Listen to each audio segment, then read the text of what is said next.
Hello friends, welcome to my channel low bytes 906। आज की इस वीडियो में हम समझने वाले हैं doctrine of indoor management with a case law Royal British Bank versus टर्कन।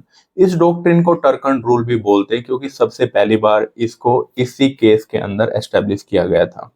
देखो, जैसा कि हम जानते हैं कि कंपनी को चलाने के लिए कुछ कॉन्स्टिट्यूशंस होते हैं, कुछ डॉक्यूमेंट्स होते हैं जिनको मेमोरेंडम ऑफ एसोसिएशन बोलते हैं और आर्टिकल ऑफ एसोसिएशन बोलते हैं, जिनके अंदर मेंशन होता है कि कंपनी के पास क्या पावर्स हैं, उनके डायरेक्टर्स के पास क्या पावर्स हैं, क्या कंपनी का ऑब्जेक्टिव है, किस किस के रिगार्डिंग में वो कंपनी ट्रेड और बिजनेस कर सकती है।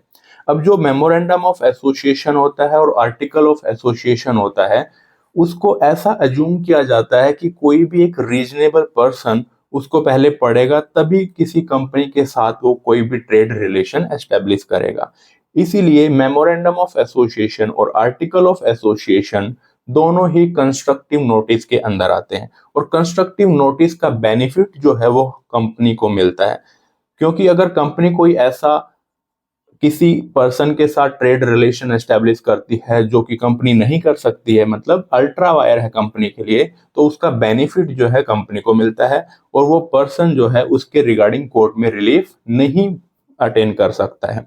ऐसे ही एक डॉक्ट्रिन है, डॉक्ट्रिन ऑफ इंडोर मैनेजमेंट। मतलब ये अज्यूम किया जाता है कि जो रीजनेबल प्रूडेंट मैन कोई भी किसी कंपनी के साथ में ट्रेड रिलेशन करेगा, वो कंपनी के डॉक्यूमेंट्स को तो वेरीफाई करेगा, कंपनी के मेमोरेंडम ऑफ एसोसिएशन के साथ तो गो थ्रू करेगा, लेकिन वो कंपनी के और जो इंटरनल मैटर्स हैं उनमें ज्यादा इन्वेस्टिगेट कर नहीं सकता है, क्योंकि वो पब्लिक नोटिस में नहीं होते हैं। तो ऐसा माना जाता है कि कंपनी की जो इंटरनल मैनेजमेंट है वो अच्छे तरीके से चल रही है। अब डॉक्ट्रिन ऑफ इंडोर मैनेजमेंट को इस केस लॉ की हेल्प से समझने की कोशिश करते हैं, जिसका नाम है royal British Bank versus Turquand. इस केस के फैक्ट कुछ इस तरीके से हैं। जो कंपनी के डायरेक्टर्स हैं उनके पास में ये पावर थी मेमोरेंडम ऑफ एसोसिएशन से कि वो कोई भी अमाउंट जो है वो बोरो कर सकते हैं किसी भी बैंक से, लेकिन एक कंडीशंस ये भी थी कि उनको जो रिजोल्यूशन होता है जनरल मीटिंग के अंदर, वो पास होने के बाद ही जो असाइंड अमाउंट होगी उतनी ही अमाउंट वो क्या कर सकते हैं, बोरो कर सकते हैं।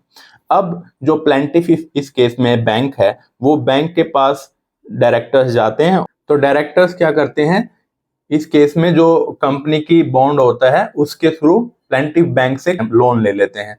अब बाद में कंपनी उससे डिनाई कर देती है, ये कहते हुए कि डायरेक्टर्स के पास प्रॉपर अथॉरिटी ही नहीं थी, क्योंकि कोई ऐसा रिजोल्यूशन ही नहीं पास किया गया कि जिसमें लिखा हो कि इतनी अमाउंट जो है डायरेक्टर्स पे लोन पे ले सकते हैं।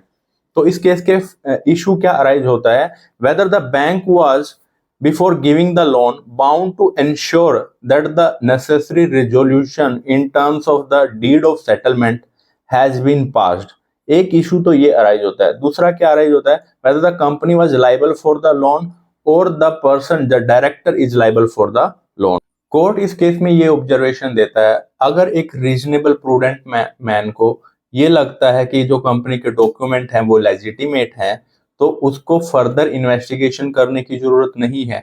अगर मेमोरेंडम ऑफ एसोसिएशन और आर्टिकल ऑफ एसोसिएशन से पता चलता है कि ये पर्सन जिसके साथ वो डील कर रहा है वो ऑथराइज्ड पर्सन है, तो उसको फर्दर इन्वेस्टिगेट नहीं करने की जरूरत है। तो इसी केस में एस्टेब्लिश किया गया कि डॉक्ट्रिन ऑफ इंडोर मैनेजमेंट, कि उसको जो कंपनी के इंडोर जो भी रेगुलरिटीज हैं वो पहले से ही फुलफिल होंगी, ये अज्यूम कर सकता है वो पर्सन। अब अगर इसको समराइज करना हो और पेपर में लिखना हो तो हम इस तरीके से लिख सकते हैं कि a person who deals with a company needs to look only on the memorandum of association and article of association for knowing the extent of authority the person is holding, and the person is not bound to investigate further.